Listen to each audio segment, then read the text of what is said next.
কৰ্তৃপক্ষ ইয়াত জগৰীয়া কৰিম এটা কাৰণে জগৰীয়া কৰিম আমি বহুতবাৰ তেওঁলোকৰ লগত চৰকাৰৰ লগত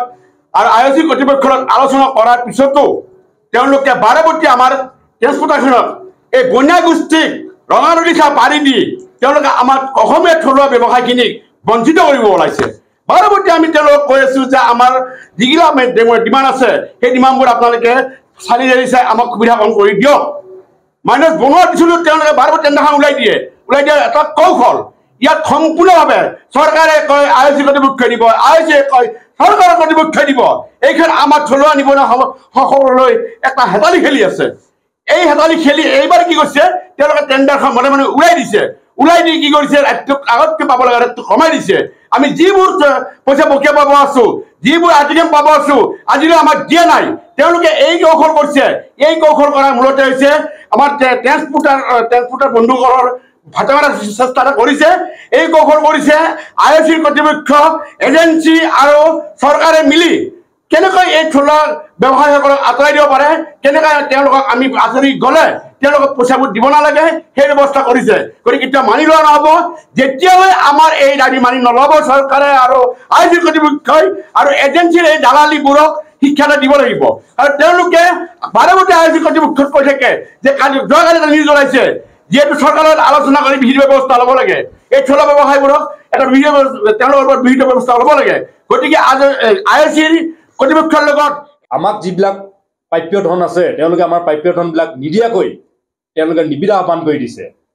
তেওঁলোকে নিবিদা আহ্বান কৰি এইটো ক'ব বিচাৰিছে যে আমাৰ যিসমূহ ধন দিব লগা আছে ধনসমূহ নিদিয়াকৈ যাতে আমাক টেণ্ডাৰৰ পৰা উলিয়াই দি নতুন ট্ৰেন্সপৰ্টাৰ কিছুমানৰ যোগেদি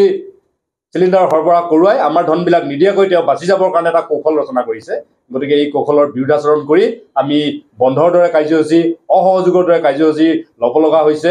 যিহেতুকে টেণ্ডাৰ তেওঁলোকে উলিয়াই দিয়াৰ কাৰণে এই কাৰ্যসূচীটো ল'ব লগা হৈছে সেইকাৰণে আমি ক'ব বিচাৰিছোঁ যে অইল ইণ্ডিয়াৰ কৰ্তৃপক্ষ ভাৰতীয় তৈল নিগম কৰ্তৃপক্ষৰ এই বন্ধৰ কাৰণে জগৰীয়া আজি যদি উত্তৰ পূৰ্বাঞ্চল বা অসমত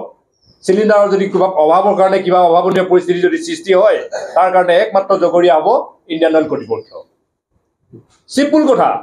তেওঁলোকে আমাৰ যি প্ৰাপ্য আছে সেই প্ৰাপ্য যদি আমাক দি দিয়ে আমি আৰু বন্ধৰ দৰে কাৰ্যসূচী হাতত ল'বলগীয়া কোনো কথা নাথাকে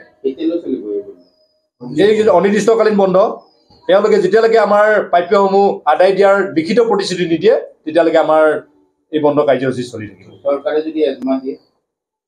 হয় চৰকাৰে এজমা দিলেও আমি এটা কথাত আমি ৰাইজক আৰু আমি চৰকাৰকো আমি আবেদন নিবেদন বহুবাৰ কৰিছোঁ চৰকাৰ ইণ্ডিয়ান অইল কৰ্তৃপক্ষ আৰু ট্ৰেন্সপৰ্টাৰ এছ'চিয়েশ্যন আমাৰ তিনিওটা ত্ৰিপাক্ষিকভাৱে এখন চুক্তি আছে সেই চুক্তিৰ মৰ্মে আমাৰ যিসমূহ বকেয়া ধন আছে যিসমূহ টকা পইচা আমাক দিব লগা আছে এই ধনসমূহ দিয়াৰ পিছতহে তেওঁলোকে টেণ্ডাৰ উলিয়াব লাগে আমাৰ এটা মাইনুচ আছে আমাৰ কিন্তু এই মাইনুচৰ ভায়লেশ্যন কৰি ইণ্ডিয়ান অইলে যিহেতুকে টেণ্ডাৰটো নিবিদাটো আহ্বান কৰি দিছে গতিকে গভৰ্ণমেণ্টেও আমাক এজমা এপ্লাই নকৰে যদি কিবা এজমা এপ্লাই কৰিবলগীয়া হয় এইটো ইণ্ডিয়ান অইল কৰ্তৃপক্ষৰ এগেইনষ্টতে কৰিব আমি দৃঢ় বিশ্বাসী আমি নিৰ্বাচিত কৰি দিয়ে চৰকাৰখনে আমাৰ দ্বাৰা গঠিত হোৱা চৰকাৰখনে আমাৰ এগেইনষ্টত নহয় এইটো ইণ্ডিয়ান অইলৰ এগেইনষ্টতহে বিহিত ব্যৱস্থা গ্ৰহণ কৰিব আমি জনাইছোঁ আৰু আমি জনসাধাৰণক আহ্বান জনাইছোঁ যে এনেকুৱা ধৰণৰ আমাৰ স্থানীয় যুৱকসকলক বঞ্চিত কৰি বহিৰাগতসকলক মানে বৰপীৰা পাৰি দিয়াৰ যি পদক্ষেপ ৰচনা হৈছে এই পদক্ষেপক আমি বিৰোধাচৰণ কৰিব লাগে আমাৰ ইয়াৰ লগত জড়িত আমাৰ ডিষ্ট্ৰিবিউটাৰসকল বাল্ক ট্ৰেন্সপৰ্টাৰসকল আমি সকলোকে আহ্বান জনাইছোঁ আমাৰ নিজৰ ভিতৰত বিভেদ সৃষ্টি নকৰি আমাৰ যিসমূহ প্ৰাপ্য পাবলগীয়া যিখিনি কাৰণে আমি আজি এনেধৰণৰ পৰিস্থিতিত মুখামুখি হ'ব লগা হৈছে এই ক্ষেত্ৰত ট্ৰেন্সপৰ্টাৰসকলক সকলোৱে সহযোগ কৰিবলৈ আহ্বান জনাইছোঁ আজি আমি নৰ্থ ইষ্ট LPG ট্ৰেন্সপৰ্টাৰ এছ'চিয়েশ্যনৰ ফালৰ পৰা আমি আজি 7 বছৰে হেতি আমি অসম চৰকাৰ তথা IOCL কৰ্তৃপক্ষৰ লগত আমাৰ যিবিলাক অসুবিধা আছিল সেই অসুবিধা লৈ মানে বহুতবাৰ আলোচনা বিলোচনা হৈ গ'ল লাষ্টৰ আলোচনা বিলোচনাত অসম চৰকাৰে আমাক এটা নিৰ্দেশনা দিলে মাইনুচ হ'ল তাৰ পাছতো IOCLে কথাবিলাক নামনাকৈ টেণ্ডাৰ এটা ওলাই দিলে আজি 7 বছৰৰ পৰা আমি আমাৰ গাড়ীবিলাক চলাই থাকিলোঁ 2011 চনৰ পৰা আমাক যিটো ৰেট দিলে তেখেতসকলে সেই ৰেটতেই গাড়ীবিলাক চলাই থাকিলোঁ আৰু আজি নতুনকৈ টেণ্ডাৰ এটা ওলাই তেখেতসকলে আমাক চলি থকা ৰেটতকৈ 2011 চনৰ পৰা চলা ৰেটতকৈও আৰু 1000 মান টকা আমাক কমকৈ ৰেটটো ওলাই দিলে, যাৰ ফলত আজি আমি গাড়ী চলাবলৈ সক্ষম নহয়। আৰু আমাৰ এই গাড়ীবিলাক আমি ঘৰৰ পৰা খেদে কিমান গাড়ী চলাম, সেই আমি সিদ্ধান্ত ল'লোঁ আমাৰ যিখিনি পাবলগীয়া, আমি আজি প্ৰায় 2014 চনৰ পৰা তেখেতসকলৰ লগত আমি গাড়ী চলাই বহু পইচা পাবলগীয়া আছে। পইচাবিলাক আমাক তেখেতসকলে দিবৰ কাৰণে কৈছিলোঁ যে আমি পইচাৰ অভাৱত গাড়ীবিলাক চলাব দিগদাৰ হৈছে। আজি ড্ৰাইভাৰক পইচা দিব পৰা নাই, ভালকৈ তেল ভৰাবৰ কাৰণে অসুবিধা হৈছে, তেল ডিপুত পইচা দিব পৰা নাই। আজি আমাৰ ফাইনেন্সৰ গাড়ীবিলাক টানি লৈ গ'ল, আমি বহুত অসুবিধা হৈছে, যাৰ ফলত আমাৰ ফেমিলি চলিবৰ কাৰণে দিগদাৰ হৈ গৈছে। সেয়ে আমি বাৰে বাৰে আমি IOCL কৰ্তৃপক্ষক দাবী কৰিছিলোঁ যে আমাৰ পাবলগীয়া পইচাবিলাক দিয়ক আৰু আমি চলাব পৰাকৈ এটা টেণ্ডাৰ তেখেতসকলে মানে ৰেটটো দি পেলাই আৰম্ভ কৰক। কিন্তু আমাক কোনো কথা নুসুধাকৈ, কোনো কথা লাষ্টত আমাক নজনাকৈ তেখেতসকলে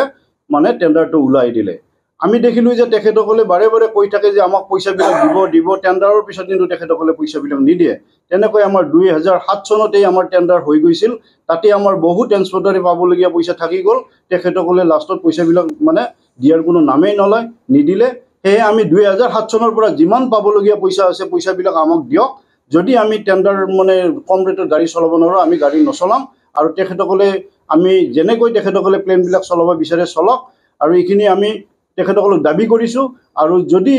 তেখেতসকলে আমাৰ কথাবিলাক নুশুনে তেতিয়ালৈকে আমি গাড়ী চলাবলৈ মানে পক্ষপাতি নহয়। আৰু আমি ক'ব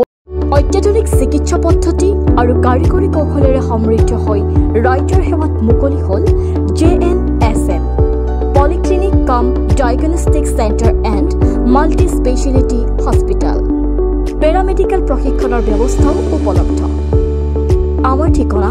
ৱাৰ্ড নম্বৰ 4 কৰিম চক, মঙলদৈ, দৰং, অসম। ফোন নম্বৰ 6001887100 আৰু 6003048093।